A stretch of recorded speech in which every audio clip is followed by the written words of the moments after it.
In one of the earlier episodes, we did see how to solve simultaneous equations or a linear system of equations using the determinant method, or we also call it as Cramer's rule.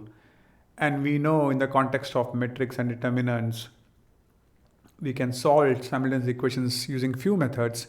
We have seen Cramer's rule, and in this episode, we'll be talking about another method called as the matrix inversion method.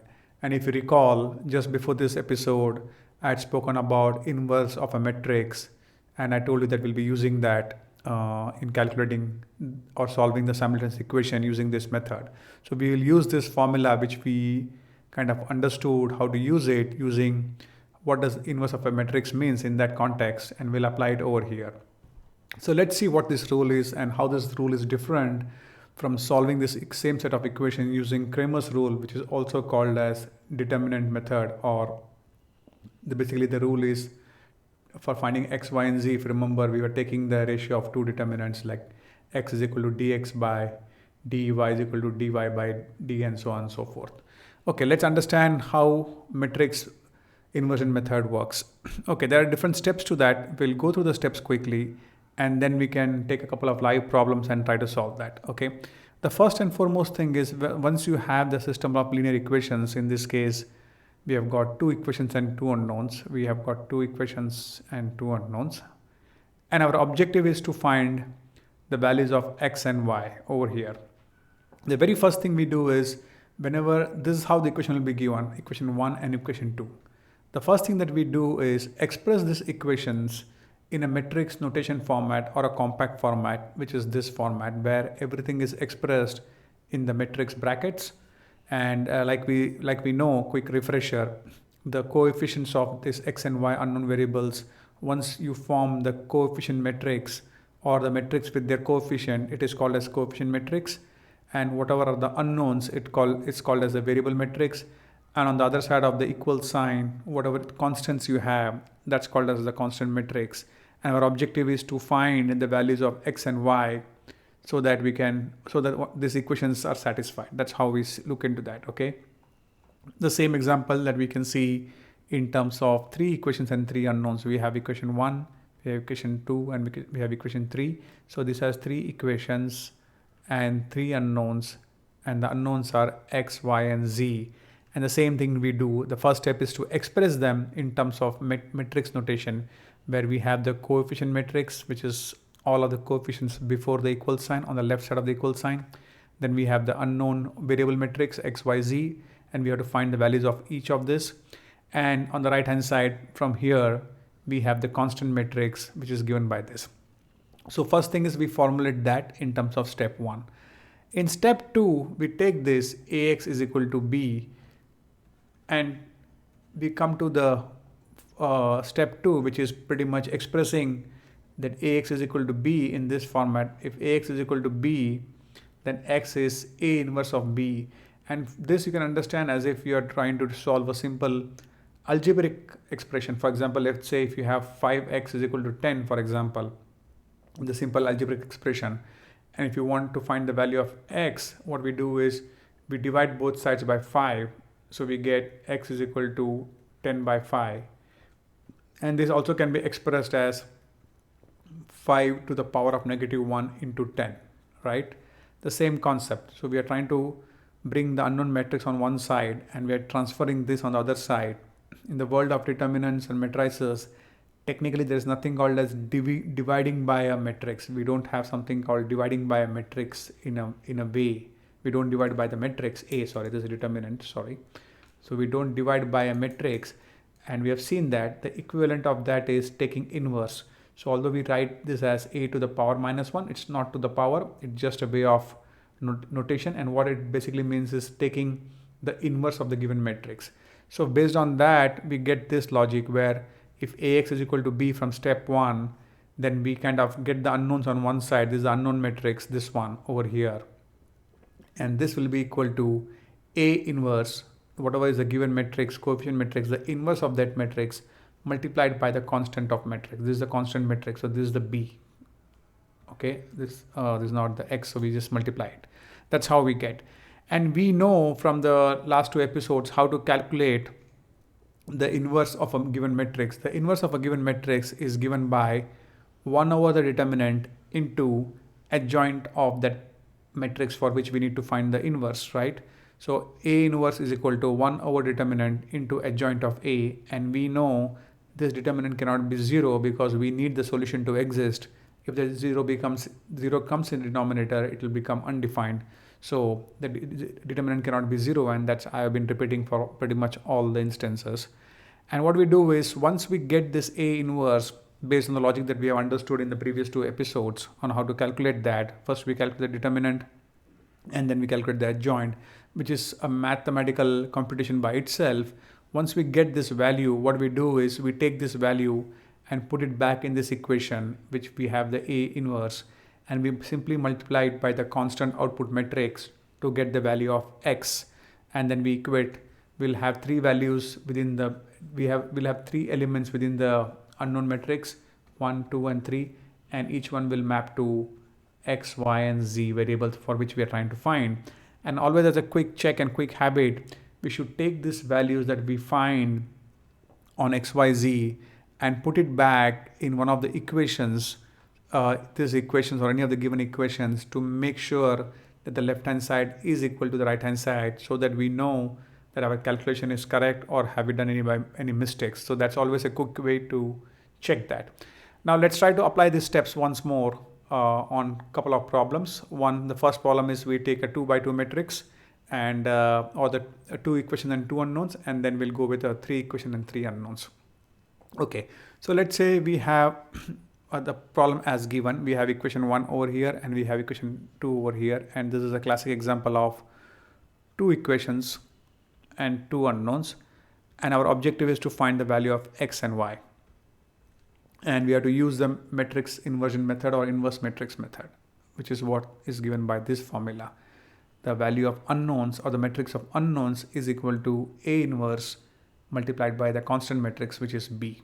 Okay, and the first step is to find A inverse, and for finding A inverse, we know that A inverse is nothing but 1 over determinant into adjoint of A, and that's what they have done. If you see here, they have found the determinant first. This is the determinant, which is the denominator over here. Okay, and the denominator is 15 and it's not equal to 0. They have found that first, and then they found the adjoint. And the way you find the adjoint is, if you remember, for finding adjoint, we take transpose of cofactors, and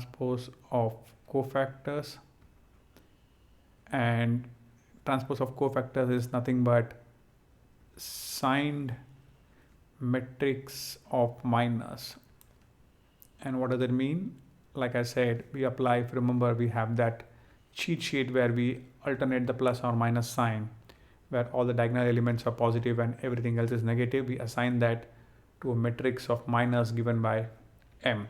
So that is what this particular element is. If you see, this is the adjoint of A. So 1 over the determinant into adjoint of A, which is what this formula is. And that's how they do that. And the last step, once you get that, we still need to multiply it by B. So this whole thing is A minus. So the whole thing they have taken 1 over determinant is 15. So this piece is the adjoint, or this piece is sort of the A minus inverse of matrix, and multiplied by B.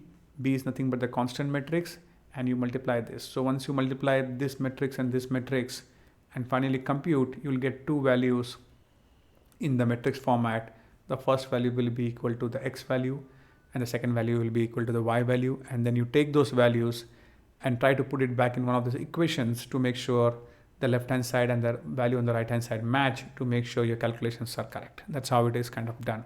So let's take another detailed example, which I copied from the internet, on solving 3 equations and 3 unknowns. If you see, there are 3 given equations, 1, 2 and 3 simultaneous equations, and we have 3 unknowns, and our objective is to find the value of X, Y and Z. What is the value of X, Y and Z? That's what it means. And they've clearly given that use the matrix method, which means the matrix inverse method, to solve these equations. So what is the first step we do? We express that in the format of AX into B, which you have seen. AX is equal to B, which is all matrix notation. So A is nothing but this particular coefficient matrix, where you take the coefficient of all these variables and put it in a matrix format. X is nothing but the unknown variable matrix that we have seen. And on the right hand side, we have this B, which is a constant matrix, which is nothing but all the constants taken from here, 3, 4, and 6. That's the first step we do. And then we know that once we get this expression, we know that to find the value of the unknown matrix X is going to be equal to A inverse B. That means we have to first find the A inverse and then multiply it by the constant matrix. And this is the biggest step. There's a lot of calculation in this step, and let's see how they are found out. For A inverse, we know that we have to find the determinant and multiply that with the adjoint of A, and that's what they have done. The first step is they're calculating the determinant of the coefficient matrix, and in this case they have taken the first row, I believe, or 1 3 1 2 1 2. I think they have taken the first column, I believe. If I cancel this out, 1 2 4. Okay, they've taken the first row. Sorry, they've taken the first row in this case, and they've calculated the matrix, and they've calculated the determinant. The determinant is 2, which is not equal to 0, and hence we know that the solution to this problem exists. And for calculating the cofactors, they have taken one row at a time, and they're going row by row. If you see cofactors of the elements of the first row of this determinant, so they're taking the cofactors for this element, and this element, which is given by this 6, -6, and 2 respectively. Similarly, they're calculating the cofactors for the elements of the second row, which is the second row over here, 1 2 3, where the answer or the cofactors are -5, 8, and -3. And similarly, they're calculating the cofactor for all the elements of the third row of this determinant over here, this 1, 4, and 9, where the answer is this. So now we have all the 9 cofactors for this whole matrix, and then what they have done is they form a matrix of cofactors over here. If you see 6, -6 and 2, and -5, 8, and -3, and 1, -2, and this. And then we have to take the transpose of the cofactors, meaning the rows and columns has to be interchanged. The row over here will become the column over here, and vice versa. And this transpose has to be done. And finally, whatever you get, this becomes the adjoint of A. And now we have the determinant of A, and we have the adjoint of A. So we have this piece in the denominator, we have this piece in the numerator, and hence we can easily find A inverse. And A inverse is equal to adjoint of the A in the denominator divided by the denominator of that, which is the determinant of A, and which is what this particular piece is, which is half into this matrix. And still we are not done, we are just halfway done, and we need to multiply the A inverse with the constant matrix that we discussed, the 3 4 6, and that's what they have done here. They have taken this X is equal to A inverse of B. So this whole piece is A inverse up to here, and this piece is the B, the constant matrix. They are multiplied, and after that you just do a simple matrix multiplication of taking this element, multiplying by this, then -5 into 4, and then +6 into 1. And whatever elements you will get something of this sort, where they are still not accounted for the half. It's still kept upside. So you have X, Y, Z, the matrix of unknowns, is equal to half into this 3 numbers. And now they're multiplying it by half, taking half inside, because this is more of a scalar multiplication, where half is the scalar number and they're taking it inside. Then finally you get 3 values, and simply you equate the corresponding values to get the value of X, Y, and Z, and you'll see that Z is 0 here. So the final answer to this solution is X is equal to 2, Y is equal to 1, and Z is equal to 0. And as a quick check, if you want to put back, since we don't have the values of 0, we need to just put back the values of X and Y to make sure it satisfies at least one of the equations as a quick check. So we have X is equal to 2 and Y is equal to 1. And if you go back to any of these equations, let's say you put here X plus Y plus Z is equal to 3, Z is equal to 0 anyway. X plus 1 is 2 plus 1 is equal to 3, and hence the left hand side matches the right hand side, and hence our answer is verified. So pretty much that's how you calculate or solve for simultaneous equations, finding the values of X, Y, and Z using the matrix inversion method. And these are the steps in the condensed format. express them in the notation format. Ax is equal to b. Then we know that x is equal to A inverse of b.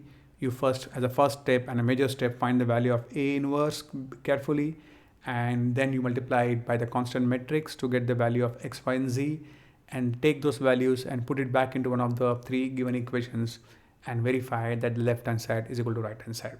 That's how you solve this problem. It's going to be a very time consuming problem and lengthy in terms of calculations, but the good thing is you can always verify your answer because you can put back this values of x, y, and z.